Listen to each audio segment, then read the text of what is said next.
This is a presentation of Northeast Streaming Sports. 13 Daggers Tattoo Studio is looking for a new tattoo artist. Must be established with a strong portfolio and good work ethic. Stop by today at 13 Daggers across from Patriot Park on Fort Campbell Boulevard. Clarksville's ultimate tattoo studio. Tattoos, touch-ups, and consultations. See the artist's work online at 13daggerstattoo.com and get the custom experience you want with killer ink. Book today and get pricked by a pro. 13 Daggers Tattoo Studio. Rockin' hard on the boulevard. We love sports. Joe Louis, the greatest boxer ever lived. Not only do we love sports, but we love to debate sports. He was bad in Captain Clay. He bad in Sugar Ray. He bad in that. Who that's the new boy has? Mike Tyson look like a bulldog. He bad at him too. He done whip Mike Tyson there. He whip all their ass. For the best sports analysis in the triad. What about Rocky Marciano? In-depth local coverage of your favorite schools and teams. Let me tell you something wonderful. Rocky Marciano was good, but compared to Joe Louis, Rocky Marciano ain't. And of course, the best sports debate in the triad. Beat Joe Louis's ass. Welcome to Tobacco Road Sports Radio. Joe Louis was 75 years old when he fought. You're welcome. I don't know how old he was, but got it ass whipped.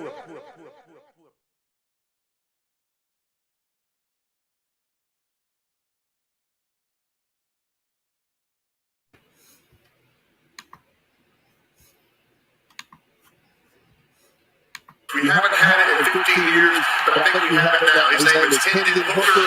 He is the new sheriff of the time. I think the hopes of the Tennessee fans believe that they've got a quarterback that can match anyone in the country. And Hendon Hookjer so far has done it against all competition. Hookjer going deep. Man's there. Got it. Jalen Hyatt, touchdown. There's a quick slant. That's complete. That's a first down. Lavelle Keaton. Kicks one way, comes back the other. Jalen Hyatt. Touchdown. Hendon Hookjer. Double clutches. Throws. It is caught. 52-49. Tennessee is still undefeated.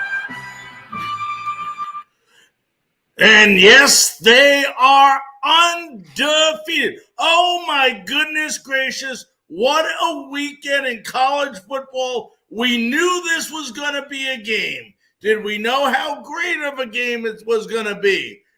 We hoped it was going to be a great game, and boy, oh boy, did it live up to its reputation. I'm Larry Frank. Thank you so much for tuning in to College Football Monday, along with my host, our host, Frankly Speaking Sports, College Football Monday analyst and host of the Blue Bloods, Zach Mckinnell. Zach, what an unbelievable weekend. And we're going to just start right away with it. We're not going to hold back. I mean, let's get right to it. You know, it was amazing because you know what? It wasn't the most beautifully played game from a coach's standpoint. All the penalties, you know, we talked last week and you and I both had opinions on it. And I said, you know, there is no way, and you know what, Alabama can continue to get these penalties and expect to win. And boy, oh boy, this was the most penalties in the history of college football. Not only that, then you have a mistake, the first of the year by Hendon Hookjer with the interception. There was a fumble as well. But then you look at the game, over 1,100 yards of offense in this game. Hendon Hookjer proved that he belongs, was on center stage, and we'll talk about that in a minute. You had Jalen Hyatt having the game of his life with 5 touchdown receptions, 207 yards, not to take away from the great game that Bryce Young had. 455 yards, 2 touchdowns. Tennessee was 5 of 10 on third downs. Jamal Gibbs had over 100 yards. Just so many things happened. You had a missed field goal. Then you had a field goal that you and I could have took a shotgun to and shot down and probably got a ticket for not having a gaming license. I mean, it was just one of those games. But at the end, and I got to give you credit because of all the things that happened in this game, I said about the penalties, and your exact comment was, you want to see how well this Tennessee offensive line plays against that Alabama defense. Well, let me ask you this. Did they rise to the occasion? Listen, they came away with the win, right? That at the end of the day, that's all that matters. And I think they only gave up 1 sack, only 2 tackles for loss all game. Yeah. They played a hell of a game, and there was a little bit of concern at Tennessee. You know, the number 1 wide receiver, Tillman's out, and Hyatt stepped up in. I mean, I can't remember the last time a wide receiver had 6 catches, 200+ yards, and 5 touchdowns on those 6 catches. I mean, it's almost like you wanted him to get another one after another one. It was so, and you know what? McCoy, who you and I have talked so much about this year, I think he only had, I remember 1 catch. At least one that I remember, he wasn't used. It was just amazing. It was like the same thing over and over and over again. It was just incredible. It was a beautiful thing to watch. And this was Hooker's Heisman moment. I know we had the pick, and that's fine, but over 400 total yards, was efficient, 21 for 30, had 5 big touchdowns. And the history behind beating Alabama is you can't beat yourself. When you look back 2019, Bama had some crucial turnovers that led Auburn to the win. 2017, Bama kept shooting themselves in the foot. Auburn played a damn near perfect game. Georgia in the national championship kept things rolling. Ole Miss, for those 2 years that they won, played perfect games. There were plenty of times where, if you study the history of Bama football, I think a lot of people thought Tennessee blew their chance with a turnover here, a missed opportunity there on defense to stop Alabama. And it's just like every time you thought you could count Tennessee out, they found a way to get back in the game. And I thought it really spoke to Hendon Hooker's experience. A lot of people forget, man, this is a guy who has started multiple years in the ACC and the SEC, and the moment wasn't too big for them. We talked on the show about, could the lights be too bright? We saw Appalachian State almost get caught up when the lights were too bright when game day came to town. Same Kansas. Now, Jalen Daniels got hurt, but they got caught up when the lights got too bright. Tennessee, Josh Heupel, Hendon Hooker, and that defense all responded, and you got to give them a ton of credit, man. And this team right now looks like a legit national title contender. Well, let's talk about a couple of things first, and then we'll get back to possible national title. But the one thing that impressed me, and, you know, if you want to elaborate on it, I'd love you to do so. But I personally thought, and this is just my opinion, of course, that Hooker looked a lot more comfortable than Young did. And what I mean by that, let me explain. When he went back to pass, I have never seen a quarterback stand that still in a pocket and not have to move like Hooker did. And that's going to help him going forward as his career progresses into the NFL. But the calmness he had, the poise he had, that's leadership in itself. I mean, how can you believe in a guy? Now, I don't want to take anything away from Bryce Young. That's not what I'm doing here. He had a great game, but he was running for his life in this game and doing very well, may I say, at doing it. But, you know, this wasn't just him getting out of the pocket. This was him having to get out of the pocket because that defensive line, even though they gave up a lot of yardage in the passing game, and we'll talk about that in a minute as well, I just felt that if you would have asked me who the more experienced quarterback was there, and they both did tremendous. But I'll tell you what I liked about Hooker to close that part out is you got to see him handle adversity, not once, but twice in this game. Something he hasn't had to do. That was his first interception, Zach, all year. And he responded, did not let it bother him. Same thing with the handoff that got screwed up. What was it with Small, I believe it was? Yeah, Small. And it got screwed up. But he came back in as if nothing happened. What's your thought? I mean, am I looking at it wrong, or am I possible? I'm not saying that he's no one's better. Just saying he looked more comfortable. Well, I think there's probably a few factors. One, you just mentioned the offensive line played better. I mean, I think Tennessee had double-digit QB pressures, multiple sacks on Young in this game. And also, let's not forget, this was Young's first game in, what, two weeks after a big shoulder injury. Coming back from injury in your first start, you got a top 6 matchup. he may have been a little bit more anxious in the pocket, just like, man, if I get hit wrong, my season could be over. I just got back from injury, and he was a game time decision. I don't know. I know this is going to sound crazy. He threw for 455 and 2 touchdowns. I still don't know if Bryce Young was 100%. And that's the question: is if he's at 85, does that 15% play in his head? And that could be why. Because for me, I watched all year Young be one of the most poised passers in the pocket. I just think that injury was playing in the back of his head. And then on top of that, Tennessee's defensive line and front seven did a hell of a job getting after him and making him uncomfortable. So I think it was one of many factors, but I do agree Hendon Hookjer showed up this game. And I think this was a signature performance that when Tennessee sends this to NFL scouts, this is the game you're going to want in the front of that tape. Now, and it raises the question now, is Hendon Hookjer in the lead after this performance for the Heisman Trophy? Barring that nothing happens the rest of the year and he plays at the same level. I think he would have a great shot if the voting was today, because I think Stroud's having a hell of a year too. I think we're going to talk about your guy later, Corum, after what happened this weekend with Michigan, potentially could be in that running too. But he has the biggest Heisman moment of the year. So far. Yeah, up to this point. CJ Stroud has a Michigan game coming up. He's got a big Penn State game coming up, and he has the Big Ten championship. Bryce Young has some moments moving forward, and then whoever else you want to throw in that race. But Hendon Hookjer has the number one Heisman performance or Heisman moment right now. Stats are there now.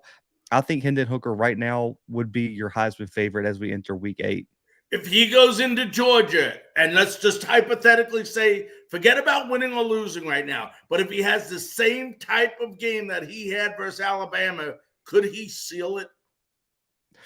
I wouldn't say seal it, because that Georgia game still comes before Ohio State, Michigan. And if Stroud keeps his pace, I think Stroud's going to have one of the last words. But if Tennessee beats Georgia, I think it's a Stroud and Hookjer race all the way down to the end. And it might even come down to, how does Stroud perform in the Big Ten championship in Indianapolis, and how does Hookjer perform in Atlanta with a possible rematch against Alabama? Now, am I correct? The Heisman, if I remember correctly, is decided before the bowl games, right? Yeah, before the bowl games, but it's after the conference championships, if I'm not mistaken. Right. Yeah, I just wanted to make sure. Okay, I thought so. Anyway, a great game. And you know what? Give Heupel. We talked about this last week. Heupel, it was a mess at Tennessee. If you can just remember back a couple years ago, it's the job nobody wanted. Just throw anybody in there and let him do the job. Well, I'll tell you what, they didn't just throw anybody in there. They picked the right guy, didn't they? They did, and there was a lot of tweets that got exposed. Everyone loves, having hindsight bias, and there were a lot of people who got called out on social media, including Clay Travis and a few other people, where if you remember, this past hire was the one where they had the whole Greg Schiano drama, where they were going to try to bring in Greg Schiano. There was a bunch of protests due to his connection with the Penn State scandal, and Schiano ended up going to Rutgers, and Heupel almost looked like a plan C or D. There were a lot of people saying they should have hired Lane Kiffin. They should have called Hugh Freeze.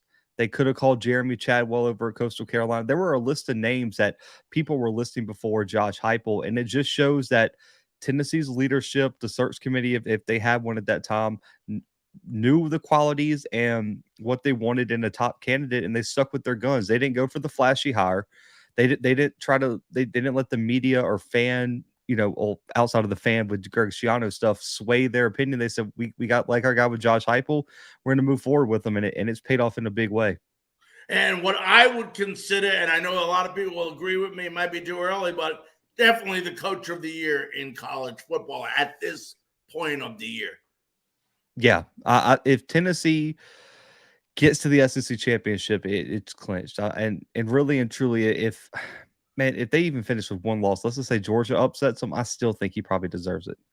And, that's my last question before we go on to the other games.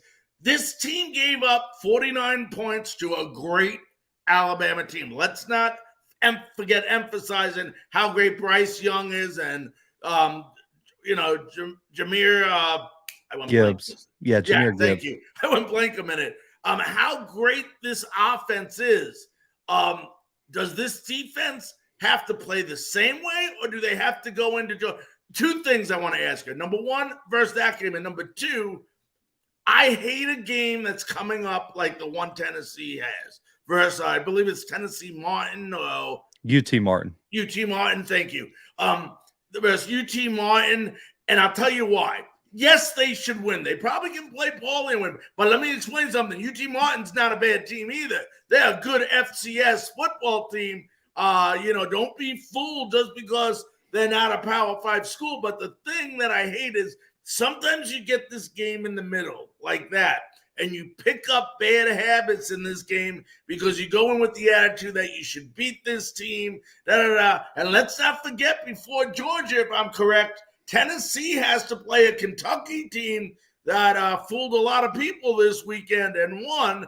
So that's no easy task either. And I believe that game might be in Kentucky. No, it's in Knoxville. Is that one in Knoxville? Okay. I'm trying to remember which one's home, which one's away. But my question to you is, could this defense be good enough to beat Georgia? And then tell me your opinion on this UC Martin game and how, as Coach Heupel, supposed to get these guys fired up for a game that really they know they should go in, and they shouldn't just win, but they should win convincingly.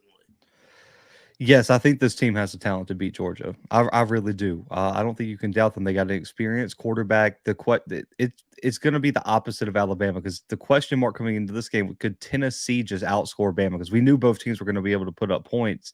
For me, it's can Tennessee score on, because I think Georgia's defense is significantly better than Alabama's this year. Yes, I agree. And that's been proven. And the other question becomes, can Stetson Bennett replicate what Bryce Young did and keep him in the game? So I think the Georgia-Tennessee matchup actually probably is a little bit more interesting, in my opinion, than the Alabama-Tennessee matchup. But with the UT Martin question, I think it can go both ways. You're right. It could, if it goes horribly, you could get unfocused. You could potentially be in the game, that you can allow UT Martin to be in the game a lot longer than you would expect. But do you start questioning your ability if UT Martin hangs with you? You just beat Alabama, you're on a high. Do you start questioning, oh my God, maybe, or does it humble you a little bit more to get you back into the?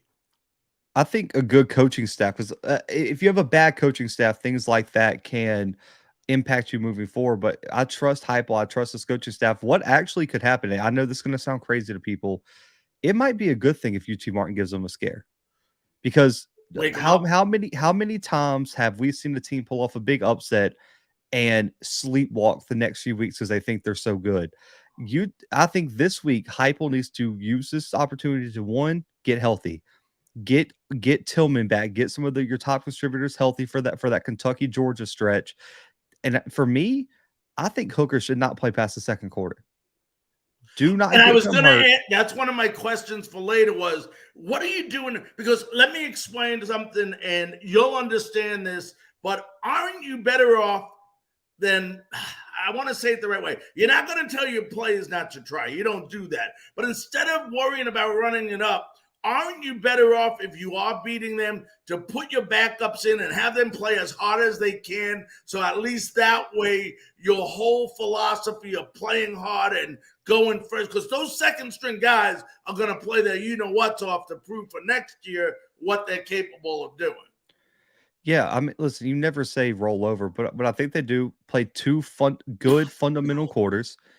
And then the starters pack it up, and it's time for the backup third stringers to go prove their worth and get some playing time. That's what these games are usually for, especially for top 10 FBS teams. Now, if you were a lower group of 5 team, this is a game you might have to play all game, because some of these FCS teams are going to go in there and spank you if you don't come play full. But when you look at UT Martin, they're a good FCS team. They're top 20, top 25 in the FCS. But I mean, their one FBS game this year was Boise State. They lost 30-7. And I think Tennessee is a significantly better team, even on a bad day, than what Boise State is.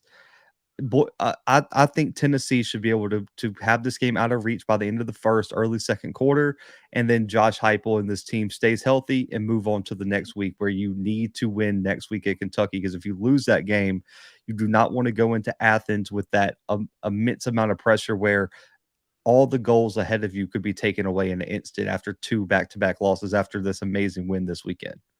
And on the flip side of it, if you're Alabama, you got Jahmyr Gibbs. He rushed for over 100 yards, like we said. You got Bryce Young. You got a lot of other great players. Let's not forget on that team. Where does Alabama go here? Get it back now. I mean, obviously, Nick Saban's, his teams are not playing the way they usually play, very undisciplined, not only in the penalties. We saw it on the kickoff or the punt, where they, he touched it. He thought the guy might have touched it or whatever. Just not the customary football Nick Saban teams are playing. Where does Alabama go here? They're still in a good position, but they're going to need a couple of things to go, in their favor. If you're Alabama and Nick Saban, what are you telling you guys?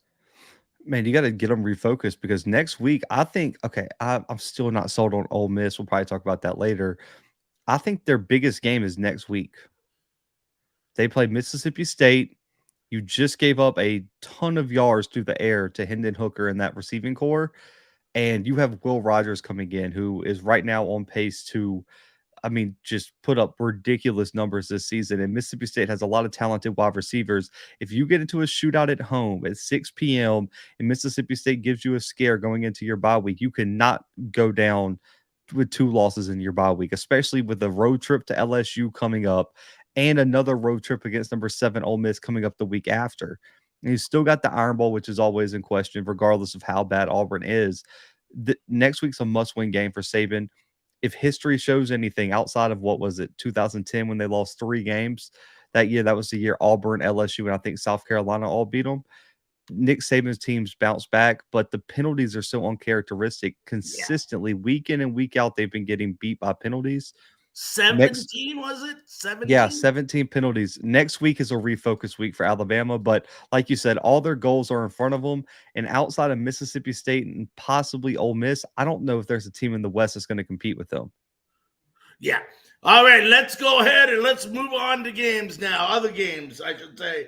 That was only one of many good games. The one here, I don't know.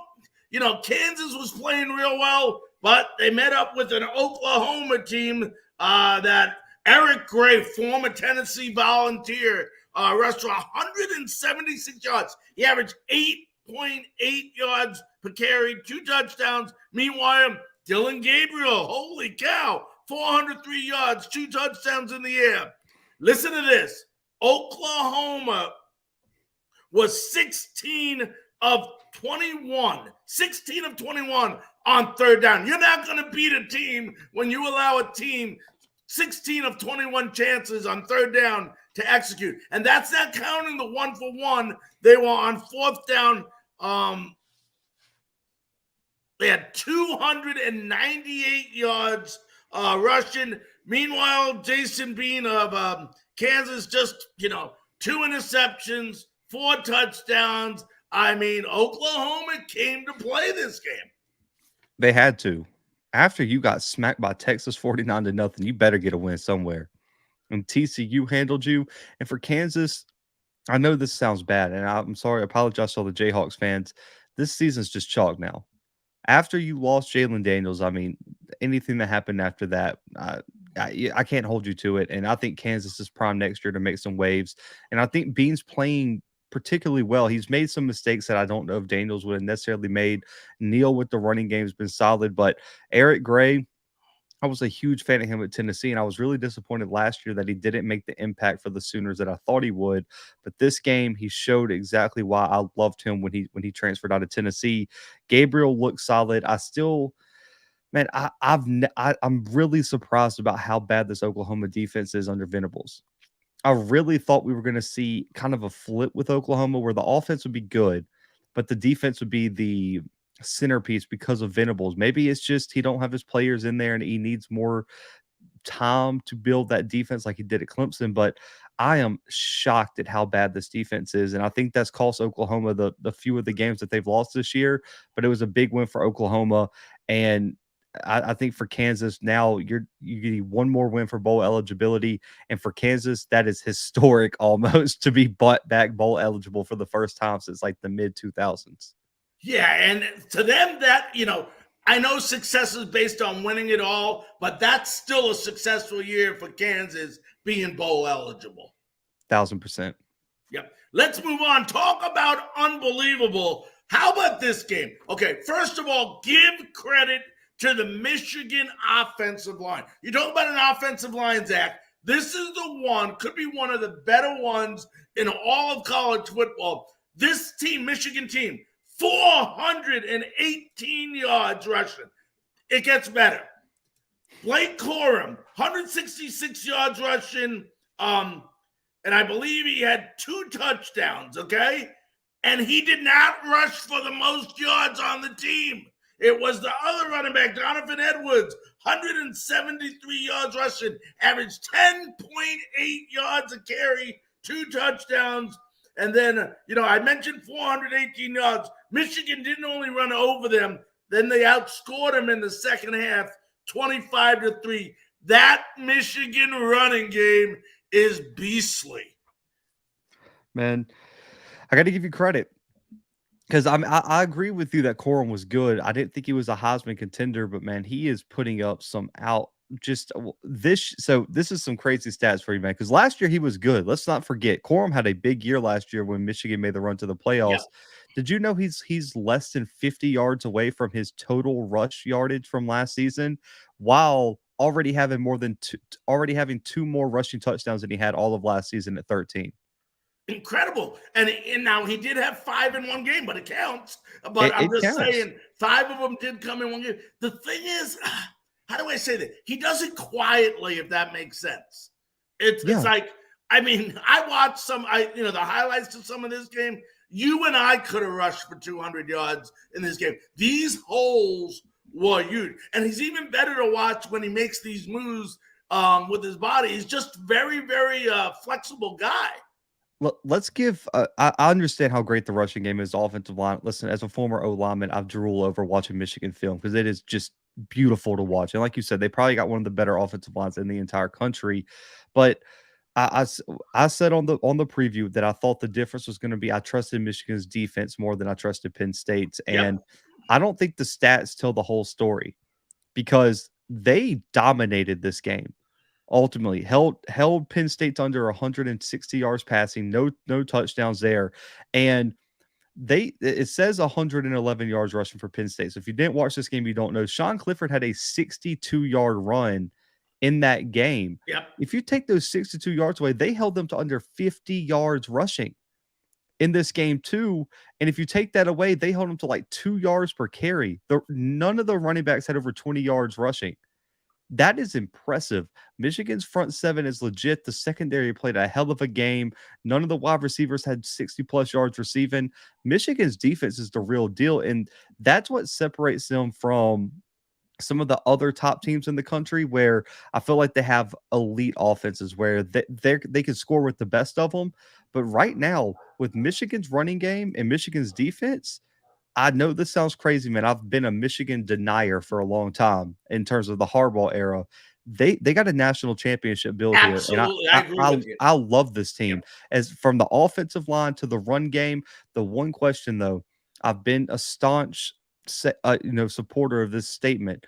You have to have a quarterback that can win you the game. And McCarthy has shown at times that he can, but he's not consistent enough. And I understand he's still young. He's going to have to be more consistent down the stretch if Michigan realistically wants to make it to the end and hold up that trophy at the end of the year. Or these guys that just keep running like they're running, then he won't have to worry about a darn thing because they'll be running up and down. But you're right. And I'm not a Clifford fan of Penn State either. So no. I think they're a quarter. They need a good solid quarter, similar to what you're saying, although I do think that Michigan's in a lot better position. Obviously now they are, but than Penn State was even before this game. Just unbelievable running by this Michigan Wolverine team. All right, let's move on. It's kind of sad, and we thought this might happen, but with Devin Leary now being out for the entire season, they announced Syracuse, give them credit. They had to go in, they had to win, and they did win. I mean, Schrader He was all right. He rushed for 81 yards, but he did throw the 2 interceptions that were concerning to me. Tucker just shy of 100 yards rushing. I'll tell you what, Gadsden looked good. The receiver, 8 receptions, 141 yards, 2 touchdowns. And Syracuse got to the quarterback. Whether it's because Leary wasn't in there or not is a question we can ask. But this Syracuse team is starting to play with a lot of confidence, and I think they got Clemson this week, if I'm correct, which we'll go over. It sets up a big ACC matchup. Yeah, they got Clemson this weekend. Man, it's an 11 a.m. kickoff, and it just makes me nauseous that the fact that that's a big game like that. But anyway, this was the ugliest dominant win of the weekend. Like, they dominated the game from start to finish, but it was horrific to watch. They didn't play well, and they still came out with a 24-9 win. That says something. And you could say it's Leary, you could say it's whatever, but they had 4 sacks, multiple, like almost double-digit tackles for loss. Garrett Strader tried to give the game away, but let's just keep it fair here. When he needed to make a play, he did. And yeah, I'm looking for my notes a minute here. Go ahead, you keep going. Sorry, I found it. Oh no, and that's all you can ask for. And you mentioned Gadsden had a huge game, 141, 2 touchdowns, almost 20 yards per catch. And I thought if the running game can keep being consistent behind Tucker. And the one question I have, though, I've never seen this. They had 2 players that had carries this game. Tucker had 14 and Strader had 16. I want to see, can they develop some depth behind Tucker for next week against Clemson? Because those 2 guys are not going to be able to carry the full load. But man, listen, 6-0, that they're rolling, and if they can do the unthinkable, and when they have before, let's not forget, they've beaten Clemson in the recent past. They beat them that Kelly Bryant year. I believe it was 2016, 2017, somewhere in there. If Syracuse can do that, man, 7-0, top 10 team in the country, you have to give those guys a lot of credit. Yeah, absolutely. We're going to move on because I do got a lot of games next week I do want to go over with you. So I want to make sure we get through everything. Please, I'm going to ask you again, Zach. You didn't do it last week. You didn't do it the week before. Please give TCU some credit, baby. Again, 2 overtimes. My buddy Max Dugan, buddy. Hey, I picked them. What do you mean? I picked them last week. You did pick them over Oklahoma State. But yeah, I was like, I gave them their credit because listen, they proved me wrong in that Kansas game. I had to eat my crow on that one. You did, and you ate it. But TCU 510 total yards, 224 on the ground. Miller 104 yards, 2 touchdowns. Quentin Johnston, the wide receiver, 180 yards, touchdown, 8 receptions. TCU, baby, and I have no reason to love this team except that they've been the underdog. I mean, even though they've been the favorite, but if no one expected this, I don't think, out of TCU. The crazy part is they have wins over Kansas, they have a win over Oklahoma, and now they have a win over Oklahoma State. They're locked in to the Big 12 championship right now for me. Right? I mean, who in the Big 12 do you think could compete with them? Well, I didn't think 2 weeks ago that. I was like, watch out. And I know it was just on the upward swing, but this Dugan kid looks good. Yeah.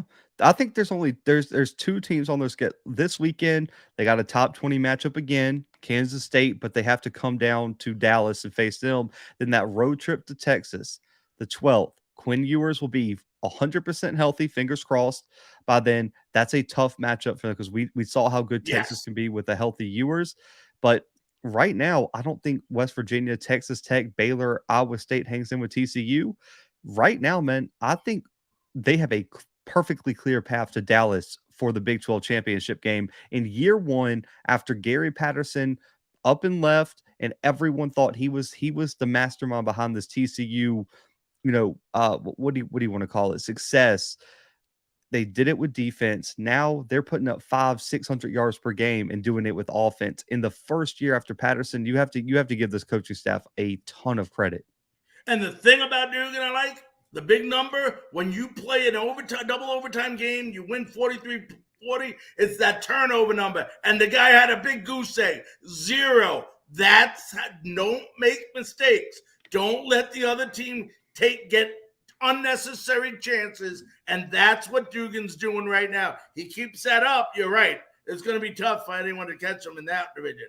Buddy, I don't know what to tell you about this game. Because I'm going to tell you what, 22 yards rushing. 22, buddy, on the whole game. Kentucky, meanwhile, on the flip side, Kentucky, Rodriguez ate his Wheaties in the morning. 197 yards rushing, 2 touchdowns. Levis, a good game. He did throw an interception. Mississippi, only 3 only 3 of 11 on third down, 22 yards rushing. But I'm going to tell you something. If you're a fan of football, talk about an ugly game, and you talk about Alabama having 17 penalties on that team in that game. Mississippi had 13 penalties, and meanwhile, Kentucky had 11. So it was nothing like a pretty game. Lots of mistakes by both teams. But at the end of the day, Kentucky, I tell you what, and the matchup's coming up versus Tennessee 2 weeks from now. Man, this has been a criticism of Mike Leach's team, or Mike Leach teams or offenses or schemes for a long time. If you slow down the pass, they can't run the football. It just can't happen. They don't have that guy, and they only had 10 carries too. So it's just the unwillingness when the pass isn't clicking. Right, it's the game plan. If you muddy the game up, make it physical, make it a time of possession game, make it a defensive type game, Mike Leach is losing 9.5 times out of 10. I mean, he just cannot win those type of games. And that's why, as great as his teams are, listen, his Mississippi State tenure has went just like Washington State. He has some great teams that have pulled off some big upsets that are consistently in the top 20, top 15, top 25, but he can't get to the conference championship because this does not work. When Georgia shuts down the pass, you have to run the football. He can't do it. When Alabama does that, he can't do it. When Kentucky does it, he can't do it. And it's just consistently in these big games, he can't win the big ones because good coaching staffs understand how to force him into uncomfortable situations, and his team isn't prepared for it. And it's the most frustrating thing of all time because I do think they have a lot of talent on that team, especially on the defensive side of the football in that front seven. But until he shows some sort of commitment to having a little bit of variety in his offense, even if he wants to stick to the passing game, man, it's not going to win you the big one. Yep, and by the way, I do have a Tennessee hat on. I just want to show you that. Buddy, the last game we're going to go over from last week, and I'll tell you what, surprised the heck out of me. I know it surprised you, but Cameron Rising rose to the occasion in this game. Not only 415 yards, buddy, in the air, he rushed for 3 touchdowns, including the go-ahead 2-point conversion straight up the middle with 48 seconds left, but also give credit to his great wide receiver, Dalton Kincaid. 15 receptions, I think he had in the game, 217 yards and a touchdown. Just an incredible game. I don't want to take away USC. Caleb Williams had a monster game as well. 5 touchdown passes. I think he had 380 yards, but you just don't know week to week which Utah team is going to show up. And USC, surprise, surprise. Okay. You say I'm not surprised because you can vouch for me. I have said I don't think USC is that team. Yeah, yet they kept winning. They kept winning, but there was something in me that was just like, man, Lincoln Riley every year has a game or two where he just it just gets away from him, and I just feel like Utah's one of those teams. You did say that. You have been saying USC is not as strong as their record shows, but did you expect Utah to beat them? I didn't expect them to win. This is a Utah team that lost to Florida early in the season. What do they got? 2 losses? Yeah, 2 losses. Right. I thought they would compete because I've said this before too. Whittingham doesn't get enough credit for how great of a coach he is out in Utah. I think it's just because it's Utah and people kind of overlook it. But Cam Rising, he had a hell of a performance. Let's give him his flowers, man. You mentioned it, 470 total yards, 5 touchdowns, and also he took the lead when Utah loves to run the ball. Tavion Thomas led the Pac-12 in rushing touchdowns last year. Bernard comes in from Baylor, has all the talent in the world. When the rushing game's not getting it done, Cam Rising put it on his shoulders, and he was able to rise to the occasion. And also, Kincaid, 16 catches for 234 is just insane. And USC's DBs had no answer for him, and that was the one critique I've had about Lincoln Riley teams. The defense always just it can never catch up to the offense. And some people argue that scheme, some people argue it's coaching, whatever it may be. The defense always seems to give Lincoln Riley take away at least 1 or 2 games a year. And that's what's kept Lincoln Riley out of the national championship. Let's just be honest. Look at his playoff resume. The defense has been the problem. It's never been the offense. Yep. All right, let's go to week 8, buddy. We got some matchups, and we talked about one of them earlier. 6-0, undefeated, both teams. 1-7-0 Clemson is. It's at Clemson. There are a lot of questions. Syracuse comes in with the 10th best defense in college football, allowing only 13 points a game. But they got a tough task here. You got Shipley. You got DJ on that team. How well can Schrader do? You can't make mistakes like you made last week against NC State and expect Clemson not to capitalize. Does Syracuse have a chance in this game, or is this just going to be a walk away for Clemson? So Clemson's a 13.5-point favorite here in a top 15 matchup. And, man, it could be another TCU situation for me, but I don't love their chances, especially going into Death Valley. And the question I have is, can Schrader, like you said, not lose the game? And can he be a playmaker against a really talented Clemson defense? I do think this is probably the best defense that Syracuse has faced all season long. But on the flip side, Clemson has struggled at times with really talented quarterbacks and explosive offenses. Gave up 28 last week to Florida State on the road, and Wake Forest came in there and put 45 on them in double overtime earlier this season. I think they keep it under the point spread. I do think Syracuse competes, but man, it's hard to pick them in Death Valley. I mean, you've been there. It's an electric stadium. Clemson's not going to blink in this moment. I got Clemson winning a close one. Give me Clemson by 7-10 this weekend over Syracuse. Yeah, this Syracuse-Clemson game is to Syracuse what the Tennessee versus Alabama game was to Tennessee. Yeah. I really do believe that. This could dictate the rest of their year. I mean, the confidence level that a big win on the road, where you said at Death Valley versus Clemson, what that would do for Syracuse, I just, once again, don't know if they have the quarterback on the team to win it. Tucker's going to have a big game to balance that offense out, where the game does not have to fall on the quarterback for Syracuse. And that's a tough task because the run defense for Clemson is really good. With all the defensive linemen they have, led by I believe it's Barisi, and then also Trent Simpson has played has had a hell of a season at linebacker for them. So if Clemson shuts down the run, can Schrader carry this offense? That's the question. Yep. But I do think Syracuse has the team and has the momentum right now to at least keep it tight. I would be very, very shocked if this was a blowout this weekend, but you never know, especially in the ACC, man. It feels like every week there's that. As soon as I think I got the ACC figured out, they throw like a huge curveball in my life. Oh, yeah. But let me tell you, I'm rooting for Syracuse in it. I just wouldn't bet my money on it. That's a fair assessment. Hey, we got an upset pick in the chat. Wayne's riding with his Orange Man. He's a Syracuse fan. He said he's going to go with the upset. Wayne, I'm rooting for you. I want the Orange Man. I'm just saying I think it's a more difficult task for Syracuse to beat Clemson than it was for Tennessee to beat Alabama. That's just my opinion. And we'll find out, buddy. We're not that far away. We've seen so much weirder things happen this year.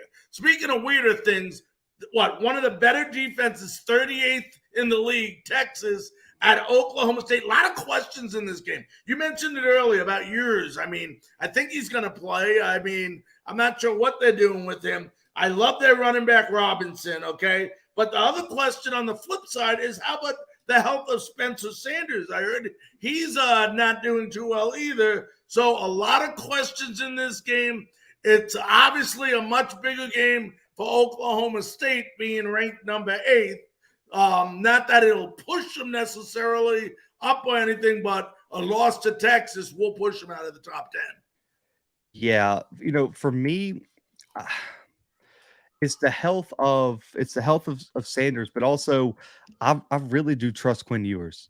I don't I I don't know how you feel about him, but for me, he has that it factor. When there's a big game, I trust Ewers to come out, especially after what he did against Bama. I think Ewers is enough. And you mentioned Sanders possibly being out, but here's what no one's talking about. I think the loss of Jim Knowles, who is now the defensive coordinator at Ohio State, who was the longtime defensive coordinator over at Oklahoma State, that's a huge loss. Their defense has not been the same. They were a top 5 defense in the country last year. And this year, they're giving up almost 30 points per game and over 430 yards per game. The fact that Texas has a better defense than Oklahoma State blows my mind. With the defense of the Longhorns and with Bijan Robinson and Quinn Ewers being back together in that backfield, give me the Longhorns covering that 6-point spread as well. See, I think Oklahoma State in this game. Okay. But a lot of that's riding on who the quarterback is. It's one of those you can't predict you're taking it to you're rolling the dice because you don't know who the quarterback is. I think just like we said about Leary before we found out he was out for the whole season, I think the same holds true for Oklahoma State. If Sanders doesn't play, I think the edge definitely goes to Texas. I think that goes without saying. Let's keep it going, buddy. The Bruins, that dynamic duo, Robinson and Charbonneau, I mean, can they be stopped? I mean, that's the big question. He's been a beast, Charbonneau, the last 3 weeks, over 100 yards. We know about the quarterback. The thing about this game that scares me is this is not going to be a low-scoring game. This is going to be a shootout. Both teams, I think, average over 40 points a game. You saw what happened to USC in a high-scoring game. It's very scary because these teams are so close in so many ways, but I think at the end of the day, I'll tell you what, this is where Charbonneau needs to get one of those 160, 170-yard games and balance it out, and then Thompson does the dual stuff he does. I'm taking UCLA in this game. Otts is such a hard place to go in there and win too, by the way. It's a hell of a home field advantage, but these teams are so evenly matched, man. UCLA averaging 42 points per game. Oregon averaging 42 points per game. Both teams are giving up somewhere in the 20-point range. Both teams averaging low 500 yards per game. And both teams allowing less than 375 per game in that 340, 375 range. They're so evenly matched. The reason I'm going to lean UCLA here is because I've seen them do it. You know what? I do think UCLA wins that, but I want to say, just like the game where Utah won, I think the team that has the ball last wins this game. I can see that. The reason I'm picking UCLA is 2 big rank wins last week. I mean, in the past 2 weeks, Utah, right. Washington, also coming off of a bye week. They've had a week to rest up. And same for Oregon, which is crazy, but they only have 1 ranked win on the season. It's BYU, and they have not turned out to be very good, to say the least, about BYU season. And also, I think the run game favors UCLA, and also the quarterback battle does too. I'm trusting Dorian Thompson-Robinson over Bo Nix. Call me a Bo Nix hater. I might have PTSD. Agree with you. I must have PTSD from my Auburn days. Give me UCLA. I believe, if I'm not mistaken, Oregon's a 6-point favorite. Give me UCLA by a touchdown this weekend. You know what I say about the point spreads where they can stick those. You know that. You and I, they haven't been right all year. But 2 more games before we do something different, and I want to get this in before we leave. I got some notable FCS games too this week. But let's start off with the last 2 top 25 games. Buddy, does Alabama come back this week? Will Rogers, your buddy, 23 touchdowns, 4 interceptions this year. But I think the key to this game, if Mississippi State does have a chance, which I don't think they do, because I would not want to be playing Alabama this week after losing to Tennessee. But Dylan Johnson has to show up for Mississippi State if they have any chance of winning. You cannot be one-dimensional against Alabama. Even though, yes, you saw Tennessee beat them, Small was still a major factor in that game. And I'll tell you right now, I don't want to be playing Alabama because I think Alabama is going to come out and they're going to be ready and they're going to squash Mississippi State. Yeah, give me Bama big. I'll just leave it at that. I don't know if this was going to be very competitive. I think we agree on this one. Buddy, please tell me you're with me. TCU and Kansas State. We don't even have to preview it. Me and you are riding with the Horned Frogs all day. It's one of my alma maters, but listen, it's Horned Frogs, baby. They cover that 3.5 point spread. I'm a believer. You've made me a believer, man. We riding with the Horned Frogs on this show. It's frankly speaking Horned Frogs from now on. And you know, the thing about Kansas State, and I've been watching them all because I know there was a point where we were talking about both Kansas teams actually. They're not very efficient on third down. It's 3 and out or this and that. And against TCU, you can't do that. TCU, and I'm sold on Dugan. I mean, I've become a big fan of his. But I just think TCU, and I think this is a game they should win. It's not like I don't know what the point spread is. I know that home 3.5. Right. 3.5. Yeah. This is Kansas State, 17th ranked team. This TCU team is better. They should win. Now I'm going to do something different than we did. I picked a couple of FCS games that are very intriguing, and you'd be proud of me, buddy, for doing this. But before I get to that, I want to ask your opinion because there's another story. We talked about the Fordham quarterback before, but there's another quarterback they're hearing it up, and I never heard of this school. Incarnate Word? Yeah. I never knew that existed. I'm being honest with you. We've talked about it on the show, man. What? We've talked about it on the show. My feelings are hurt. That's where Cameron Ward came from. Right. I know I've heard of it, but I'm not. Yeah. You never hear much of it. But there's another guy who's taken over for Ward that's doing a heck of a job there. Lindsey Scott, 2,500 yards, 32 touchdowns, 2 interceptions. What do we know about this guy? So he transferred in from Nicholls State, and that's actually who they played last weekend, and against his former school had 5 touchdowns, completed 75% of his passes for over 300 yards. Just put it on him again. And is that like shoving it in their face right there? Yeah, I think so. And this is crazy. So before this week against Nicholls, he played 1 half last week, man. And I mentioned him on the show last week. I know it might. Yeah, you did. That's what made me look into it. Yeah, last week in the first half, he threw for 400 yards and 7 touchdowns in the first half and didn't play in the second half. And then the week before was coming off a 7 touchdown, 400-yard performance again. So he had 2 out of the last 3 performances. He's had 7+ touchdowns and over 400 yards of total offense. All right. Well, so we got the story on that. We'll talk about some quarterbacks there. Buddy, let's start out with a couple of games that I thought were very interesting. Some ranked teams in the FCS. Mercer 6-1 at 5-1. Chattanooga, I mean, you got Fred Payton, 1,800 yards, 21 touchdowns. Mercer's averaging 41 points per game. I believe he's a dual quarterback, if I'm correct. They also got a running back, Austin, I forget his last name. Yeah, Douglas, that's it. 5 touchdowns, averaging 6.9 yards per carry.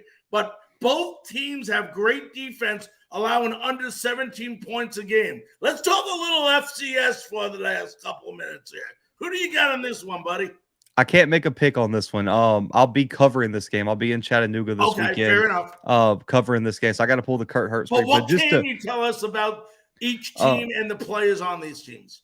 Yeah, Fred Payton has really taken a big step in development. Last year, he was a little bit inconsistent. He was young. That's what it was. It was really one of his first years kind of taking over the offense. But this year, 21 touchdowns, 1 pick that came last weekend, and a 55-33 beatdown of ETSU. Austin Douglas has emerged. So for Mercer, this was their first ever time being ranked in the preseason, man. And now they're knocking on the door at the top 10 right now. Austin Douglas was supposed to be the 3rd string running back coming into the year, leading the team in rushing. They lose their starting running back, Todd James, and I believe it's Devron Harper have been an elite wide receiving duo for Mercer. The offense is the key. The defense has been explosive. But for Chattanooga, their quarterback situation has been a little bit up in the air. Hutchinson really hasn't been the guy, but Aleem Ford is an all conference running back, 7 touchdowns already this year. But the front seven's where they make their money. Todd Butchek, Jay Pearson, Devontae Maxwell. Devontae Maxwell was the SoCon, which is the conference they play in, Defensive Player of the Year last year. If Chattanooga's defensive line and front seven are going to be the key, if they cannot get pressure on Fred Payton and slow down this Mercer offense, things are going to get really tough for Chattanooga. The way Chattanooga wins is keep Mercer under 30 points. If Mercer breaks the 30-point mark, I don't like the Mocs' chances this weekend.